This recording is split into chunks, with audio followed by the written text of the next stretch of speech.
নিজের শিকড়ের টানে ইটালির ক্যালাব্রিয়া গ্রামের অলিতে গলিতে ঘুরে বেরিয়েছিলেন সান ফ্রান্সিসকোর সাব্রিনা ক্রুফোর্ড।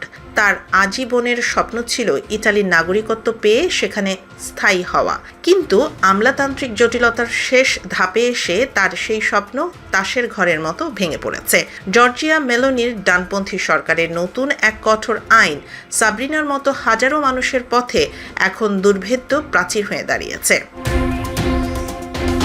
গত বছরের মে মাস থেকে কার্যকর হওয়া নতুন আইনে বলা হয়েছে, এখন থেকে কেবল তারাই ইতালীয় নাগরিকত্বের জন্য আবেদন করতে পারবেন যাদের বাবা মা বা দাদা দাদি জন্মসূত্রে ইতালীয় নাগরিক ছিলেন, অর্থাৎ পরদাদা বা তার আগের প্রজন্মের সূত্র ধরে নাগরিকত্ব পাওয়ার যে দীর্ঘদিনের ঐতিহ্য ছিল তা এখন বন্ধ। মেলোনি সরকারের দাবি, নাগরিকত্ব কেবল তাদেরই দেওয়া উচিত যাদের বর্তমান ইতালির সাথে সরাসরি ও শক্তিশালী সম্পর্ক রয়েছে। সরকারের এই সিদ্ধান্তের নেপথ্যে রয়েছে কিছু বিতর্কিত ঘটনা।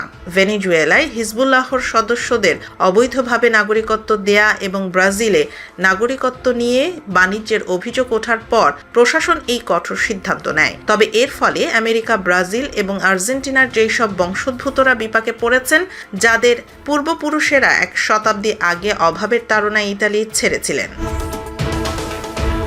তবে লড়াই এখনও শেষ হয়নি। আইনজীবী মার্কো মেলোনের নেতৃত্বে কিছু পরিবার এই আইনকে সুপ্রিম কোর্টে চ্যালেঞ্জ করেছেন।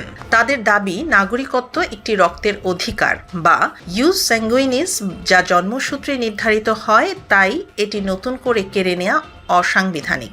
আগামী কয়েক সপ্তাহের মধ্যেই সুপ্রিম কোর্ট এ বিষয়ে চূড়ান্ত রায় দিতে পারে। সাব্রিনাদের ইতালীয় যাওয়ার স্বপ্ন কি আদালত টিকিয়ে রাখবে, নাকি চিরতরে বন্ধ হয়ে যাবে হাজার বছরের ঐতিহ্যের এই দুয়ার?